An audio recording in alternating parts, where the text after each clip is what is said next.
That's right. Well, want to do more than just make calls and send messages with your smartphone, but don't want to pay an arm and leg for apps or special features? Joining us now with tips and tricks to getting the most out of your smartphone is blogger and tech expert and our local friend here, Ryan Ozawa. Good morning to you. Thanks for coming in. Good morning. Always a pleasure to be back.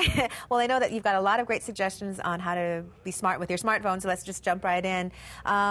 These are all free. Yes, absolutely. Smartphones aren't cheap, so once you get the phone, you want to be able to have as much fun as you can without spending more. Right. And fortunately, I have coworkers who are into Android phones, so everything that I'm going to discuss are available on both platforms. We argue all the time about which is better, but whichever you got, you can definitely save money.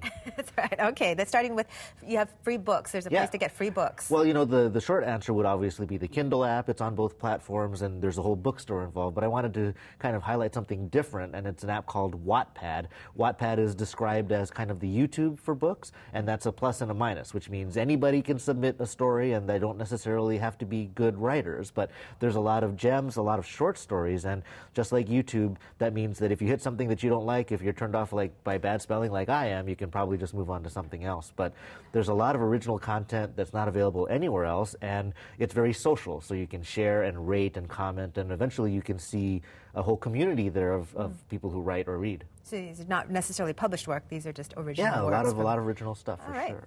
Sounds cool. Well, music. Everybody loves some free music, right? Yeah, and there's been a lot of great newcomers. I think RDO is big, and of course Spotify is. My wife loves that as well, but a lot of these music services you have to pay to get even the basic amount of functionality. What I like is the old classic, Pandora. It's still around. They were the company that were out there first. They had to fight with the music industry and nearly went out of business, but they make music channels based on a specific song or artist you like, and they find music that sounds similar. So if you're in the mood for techno, you can stay on that line. If you're in the mood for jazz, you can stay there too as well. That's very cool. All right, shopping.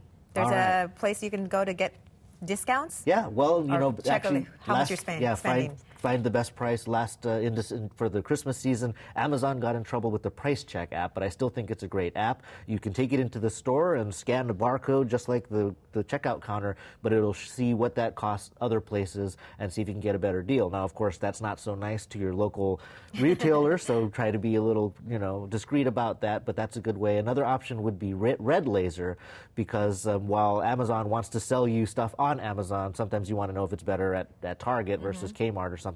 And Red Laser also is a faster scanner, so maybe a little less obvious when you're in the store.